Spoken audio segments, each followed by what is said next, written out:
It is quite peculiar, the happenings I've been made to witness for my supernatural longevity. I am thinking of one unfortunate phenomenon in particular, of unique interest to my station, both as a professional and as a sufferer of this vampiric condition. It seems the stream of time has begun to erode the moorings of my chosen course of study, for the methodologies that gave birth to psychology are slowly disappearing.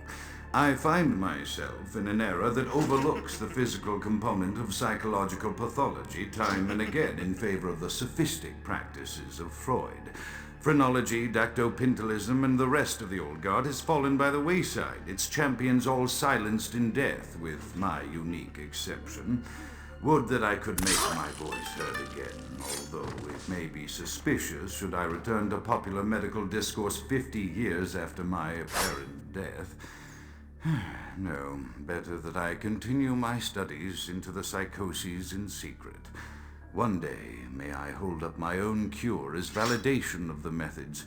I am confident no cure for my condition, or that of my beloved wife, lies within our figurative minds, waiting to be unlocked by the correct combination of memories recovered from our childhoods. And I'm most certain it has nothing to do with the relationship between myself, my parents, and my genitals.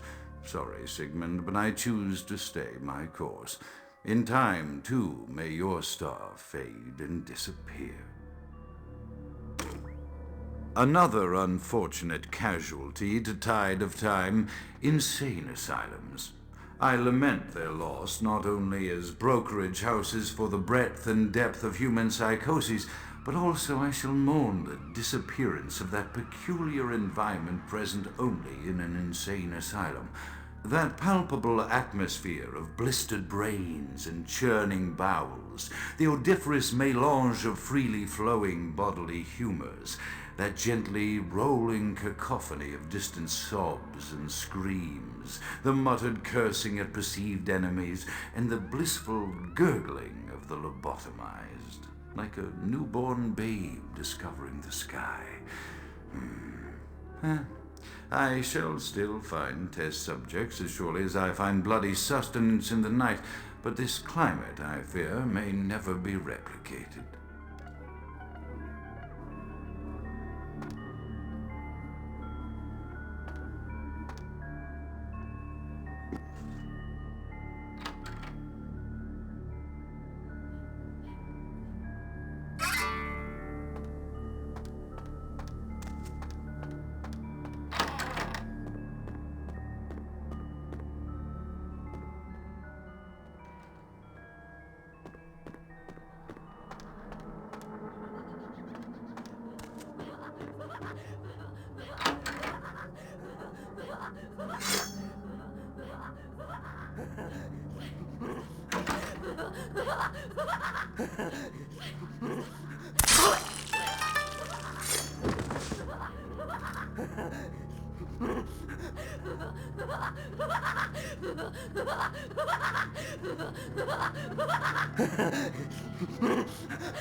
Often I reflect with great regret on the missed opportunity that was my infector. Had I been conscious after the attack, I could have stopped the orderlies from locking her in the roaming pen. What I would give for just one interview, a few simple questions of the plague-ridden woman who met her end that dawn. Of course, there is no guarantee she would have been any more helpful than my current crop of test subjects, mewling wretches. Few could be called enthusiastic. Given the nature of the tests, I cannot expect the same fervor from all, but a modicum of cooperation would be appreciated. Animals. The one called John went so far as to gnaw off his arm and escape into the floorboards like some feral rodent. I still hear him scurrying about at night. He must be making an atrocious mess in there. My studies proceed at a languid pace. I'm mired in a foul ennui as my wife's illness advances. My subjects grow restless without proper supervision, but I cannot pull myself back from this black depression. How many nights I've wasted now, gazing from the tower walk, pondering the frailty of existence.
After decades of solitary study into this affliction, I have learned that it is by no means mine alone. Indeed, the city is home to an entire society of similarly afflicted individuals with whom I've only recently made contact. They are an understandably standoffish sort, by and large, but I have been able to confirm with them that the condition is indeed vampirism, which apparently comes in a multitude of strains, each with a spectacular set of symptoms such as invisibility and even a sort of lycanthropy. Through numerous official interactions with the governing body of this secret society, I have concluded that their fundamental understanding of the vampiric condition is woefully lacking and mired in suspicion and pseudo-religious dogma that would make a Turk balk for its strictures. Indeed, they seemed impressed with my studies and the eloquence with which I was able to present them. Apparently, the typical sufferer of my particular strain of vampirism is far from the vanguard of the King's English. So impressed were they that they even offered me an office in their government, a rather high office by the sound of things. I believe I shall accept. If nothing else, it should provide a lofty vantage point from which to observe the breadth and epidemiology of the affliction so that I may move more expeditiously toward a cure. I have accepted the role of Primogen for Clan Malkavian, the dreadfully winsome label applied to the particular strain of vampirism I suffer, so named for some supposed vampire father figure of old, more poppycock grown from a backward culture that seems interminably drawn to children's tales and the fiction of Victorian romance when it should concern itself with the science behind their suffering. No matter, for I have taken this office for no greater reason than to advance my research. I must make mention, however, that even among my would-be peers in this governing body of vampires, the level of paranoia and superstition is frightening. Their intelligence is not the question, no, indeed. As they courted me for this appointment, I had to suspect that their overtures were hand-tailored to what must be my obvious infatuation with reason, for the devil would do well to have such honey-tongued tempters. Even so, I could not help but notice the dressing of language these vampire leaders chose for their siren song. Whether it is born of habit, from addressing their unwashed, ill-educated subjects, or from their own deep-seated beliefs, their linguistic flourishes belie a faith in superstition over the providence of empirical reason that must be an all-pervasive theme in this society of darkest night. Damn it all, now I'm doing it too.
The voices have increased in frequency and direction of late. They have begun to stay with me long after conversation has ceased and are serving as quite a distraction. I fear others are beginning to notice my preoccupation at the vampire gatherings. I am thinking again of the particular vampire of whom I spoke previously, who I dare not name for my growing fear.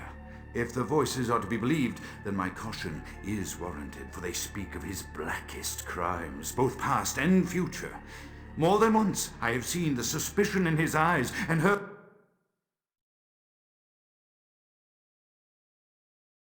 the distrust in his voice when speaking with me. The fear must register on my face, as it is all I can do in these moments to keep from crying out in chorus with the voices.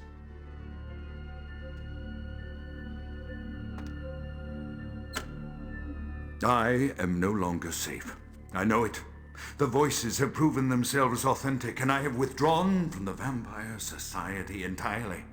My absence will no doubt draw attention, but I could no longer hold my fragile composure around the ravenous eyes of my vampire peers, especially not around him.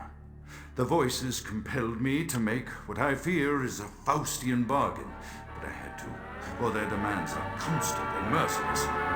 I have secluded myself within the mansion. He will strike out at me. He will go to any length to achieve his ambitions, and he knows it, I know. I have taken precautions to protect my beloved wife. Her cure will have to wait until our immediate safety is guaranteed. The mansion was constructed with security in mind, but at that time I was not privy to the full range of vampire capabilities. The voices echo in the twisted corridors of my psyche, dark whisperings of a macabre and formless menace, the approach of which portends an end to all of this.